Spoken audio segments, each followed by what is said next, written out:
আমরা ঢাকাবাসী বলে একটা সংগঠন আছে, পুরনো ঢাকার ঐতিহ্য নিয়ে কাজ করে। আমি জানি না রাজুকে তাদের অভিগম্যতা কতটুকু, গৃহায়ন ও গণপূর্ত মন্ত্রণালয়ে তাদের অভিগম্যতা কতটুকু। তো পুরনো ঢাকার ঐতিহ্য রক্ষায় তারা কাজ করবার চেষ্টা করেছে। ফলে ঢাকা তুমি কার, এটার উত্তর যখন হবে ঢাকা তুমি ঢাকাবাসী, ঢাকা তুমি তরুণ তরুণীদের, তখন আমরা বুঝবো যে আজকের প্রতিবাদদের সাথে আমাদের কিছুটা হলেও সংযোগ ঘটেছে। আমি কয়েকটা কথা একটু বলি। একটা হচ্ছে যে ডিজাইন, এলিগেন্স, বিউটি, সেরা পণ্য সবার জন্য জেভিকো। রাজুকের একটা বোর্ড আছে, এই বোর্ডের ব্যাপারে আমি সবসময় বলে এসেছি যে এই বোর্ডটা যখন ডিআইটি ছিল, ঢাকা ইমপ্রুভমেন্ট ট্রাস্ট, তখন ট্রাস্টের একটা বৈশিষ্ট্য ছিল যে একটা বিশ্বাস, নগরবাসীদের একটা বিশ্বাস, এবং ওই কর্তৃপক্ষ ট্রাস্ট হিসাবে এটাকে ম্যানেজ করবে। কিন্তু আসলে পরে যখন এরশাদ সাহেব এটাকে ডিআইটি থেকে রাজুক করে দিল, রাজধানী খালি উন্নয়নই হলো আর উন্নয়নই হলো আর উন্নয়নই হলো, আর রাজুক খালি কর্তৃপক্ষই থাকলো, কর্তৃপক্ষই থাকলো, কর্তৃপক্ষই থাকলো। এখানে জবাবদিহিতা, স্বচ্ছতা, এগুলো আমরা আসলে সত্যিকার অর্থেই দেখিনি। এখন রাজুকের যে বোর্ডটা আছে, আমি মনে করি যে এই বোর্ডটাতে যদি এই যে উদাহরণগুলো আমাদের বক্তা দিয়ে গেলেন, এইখানে আসলে সম্পৃক্ততার দরকার আছে, এইখানে আসলে ইনক্লুসিভনেসের দরকার আছে। আমি যদি কয়েকজন খালি আমলা দিয়ে মনে করি যে রাজুক আমি চালিয়ে ফেললাম, নগরকে আমি ইনক্লুসিভ করে ফেললাম, এইটা আমার মনে হয় না আমরা সমাধানে পৌঁছাবো বলে। রাজুকের বোর্ডে তরুণ তরুণী নিলে সমস্যা কোথায়? তরুণ আমাদের আর্কিটেক্ট আছেন, তরুণ নগর নিয়ে ভাবেন এমন মানুষেরা আছেন। যখন আমরা দেখি যে আমাদের 7 মসজিদে গাছ কেটে ফেলে, তখন তরুণেরা দাঁড়িয়ে যায়, কিন্তু তখন কিন্তু দেখি নাই যে রাজুকের বোর্ডের গিয়ে কেউ দাঁড়িয়েছে বা সিটি কর্পোরেশনের কেউ গিয়ে দাঁড়িয়েছে।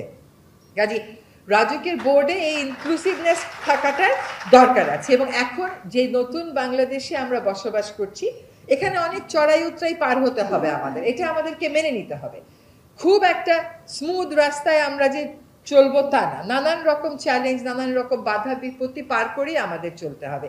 কিন্তু এই যে নতুন বাংলাদেশ গড়ার একটা স্বপ্ন আমাদেরকে দেখিয়েছে কিন্তু আমাদের তরুণ প্রজন্ম, এবং তাদের সাহসিকতা তো অবিশ্বাস্য। এই তরুণ প্রজন্মকে আসলে বাদ দিয়ে কিন্তু কোনো নতুন বাংলাদেশ আমরা গড়তে পারবো বলে আমি মনে করি না। এবার একটু আসি যে রাজুকের আইনটা দেখি 1953 সালের।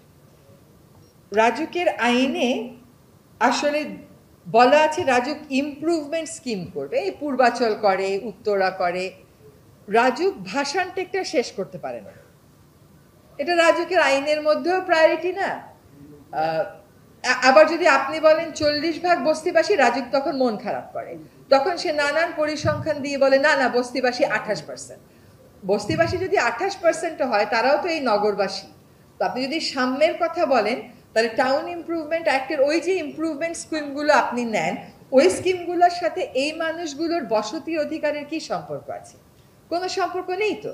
আপনার এই যে ইমপ্রুভমেন্ট স্কিমে মন্ত্রীরা, এমপিরা, ব্যবসায়ীরা একটা করে প্লট থাকলে আরো 2টা করে পাবে, 2টা করে থাকলে আরো 3টা করে পাবে, কিন্তু নদী ভাঙাতে সর্বশান্ত হয়ে যাওয়া মানুষেরা কিন্তু পাবে না। এগুলো কিন্তু এমন না যে আমি আজকে নতুন বলছি, এগুলো বলেই যাচ্ছি। এখন রাজুক বা গণপূর্তের বইতে এই দরিদ্র জনগোষ্ঠী কোথায়? রাজুক বা গণপূর্তের বইতে এই তরুণ তরুণীর অংশগ্রহণ কোথায়? রাজুক বা গণপূর্তের বইতে নগরবাসীর অংশগ্রহণ কোথায়? এইটা আমাদেরকে জানতে হবে।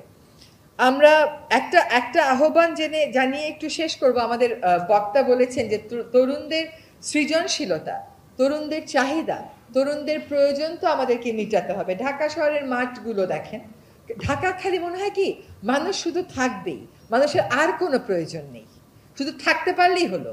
তার যে ঘর থেকে বেরিয়ে একটু খেলতে হয়, রাস্তার মোড়ে একটু বসতে হয়, ছোট্ট ছোট্ট প্যাচগুলোকে, মোড়ের জায়গাগুলো থেকে একটা আরবান স্পেস করে দেওয়ার সুযোগ থাকে, কিন্তু যেখানে 2টা বেঞ্চ থাকলেই মানুষ বসতে পারে। সেখানে আপনি দেখেন আমাদের মেট্রো রেলের জন্য মাঠের মধ্যে গিয়ে মেট্রো রেলের সরঞ্জাম রাখতে হবে। আমাদের ধানমন্ডির মাঠগুলো প্রাইভেট ক্লাবকে দিয়ে দেওয়া হয়েছে। এখন সরকারের প্রেক্ষাপট বদলেছে, প্রাইভেট ক্লাবের মালিকানার ধরনও বদলে গেছে, কিন্তু মাঠগুলো তো আর উন্মুক্ত হয়নি। কাজে বসতি মানে কিন্তু আমার একটা খালি বাসা থাকবে তা না, বসতি মানে একটা বাসযোগ্য অবস্থানে আমি থাকবো, সেটা। তো আশা করি সকল মাঠগুলো যে মেট্রো রেল কর্তৃপক্ষকে বলে ওরা কিছু জিনিসপত্র সরাচ্ছে, পান্থকুঞ্জ ছোট্ট একটা জায়গা, সেখানেও উন্নয়নের সরঞ্জামাদি গিয়ে রাখা হচ্ছে। মানে মনে করা হচ্ছে যে মেগা প্রজেক্টগুলো হইলেই হবে, সবুজের আর দরকার নেই, মানুষকে আর খেলতে হবে না, মানুষকে আর নিঃশ্বাস নিতে হবে না। এইটা কিন্তু কোনোভাবেই গ্রহণযোগ্য না। তো বাসযোগ্য শেষ বক্তব্যটা হচ্ছে আমার, যে আমাদের উন্মুক্ত স্থানগুলোকে সত্যিকার অর্থে উন্মুক্ত করে দেন। ছোট ছোট জায়গা যেগুলো বিভিন্ন মোড়ে আছে সেগুলোকে জাপান সাউথ কোরিয়ার আদলে ছোট্ট ছোট্ট 2টা বেঞ্চ দিয়ে মানুষের বসার একটা জায়গা করে দেন। আরেকটা হচ্ছে রাজুক এবং গৃহায়ন ও গণপূর্ত মন্ত্রণালয় বাসযোগ্য ঢাকা বলে একটা কর্মসূচি গ্রহণ করতে পারে কিনা। ঢাকা বসবাসের সবচেয়ে অযোগ্য নগরীর যে কলঙ্ক আমাদের বয়ে বেড়াতে হচ্ছে, আমরা তো এত অল্প সময়ে এটাকে বাসযোগ্য করতে পারবো না, কিন্তু আমরা একটা কংক্রিট কর্মপরিকল্পনা করে ফেলি এবং সেটা থেকে কাজটা শুরু করে দিই। আমাদের ঢাকাটা বাসযোগ্য করার জন্য এই 10টা কাজ আমাদেরকে করতে হবে। আমরা কবের মধ্যে করব, কোন কোন সংস্থা করবে, এই কর্মপরিকল্পনাটা করে যদি আমরা কিক অফ করে দিতে পারি, তাহলেও কিন্তু এটার ভিত্তিতে কাজ আগালে আমাদের ঢাকাটাকে একটা জায়গায় আমরা বাসযোগ্য করবো। একসময় সাউথ কোরিয়াও আমাদের মতন ছিল, কিন্তু ওরা একটা পরিকল্পনা করে সুনির্দিষ্টভাবে এগিয়েছে, আমাদেরকে সেভাবে আগাতে হবে।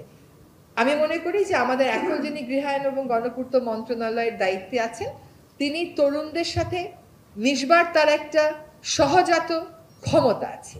তো তাদেরকে ইনক্লুড করে কি ধরনের ভিশন, ঢাকার ভিশনটা কি হওয়া উচিত, ঢাকার নগর দর্শনটা কি হওয়া উচিত, এটা ঠিক করে ঢাকার জন্য একটি সুনির্দিষ্ট কর্মপরিকল্পনা করা হোক। আমি ড্যাবকে বাতিলের কথা বলছি না, কিন্তু ড্যাব তো আসলে পেশাজীবীদের ড্যাব। আমার আপনার ড্যাব হোক, আমার আপনার কর্মপরিকল্পনা হোক। ধন্যবাদ। বাংলাদেশে মোট জনসংখ্যার অর্ধেকের বেশি তরুণ প্রজন্ম। তার বাসস্থান হলো জীবন ধারণের মৌলিক উপকরণ। সুষ্ঠু পরিকল্পনা ও গবেষণার মাধ্যমে দেশের স্বল্প গণপূর্ত মন্ত্রণালয় তার আওতাধীন দপ্তর সংস্থার মাধ্যমে রাজধানীর বস্তিবাসী সহ কাজে লাগাতে হবে। এ প্রজন্মের তরুণেরা অনেক বেশি বৈশ্বিকভাবে সংযুক্ত। পরিকল্পনায় তরুণদের অংশগ্রহণ বদলে দিতে পারে দেশকে। তাদের যথাযথ ক্ষমতায়নের অনুষ্ঠানে উপস্থিত হওয়ার জন্য মাননীয় উপদেষ্টাদ্বয়কে আমার আন্তরিক কৃতজ্ঞতা বেগবান করার জন্য আমাদের উপদেষ্টা।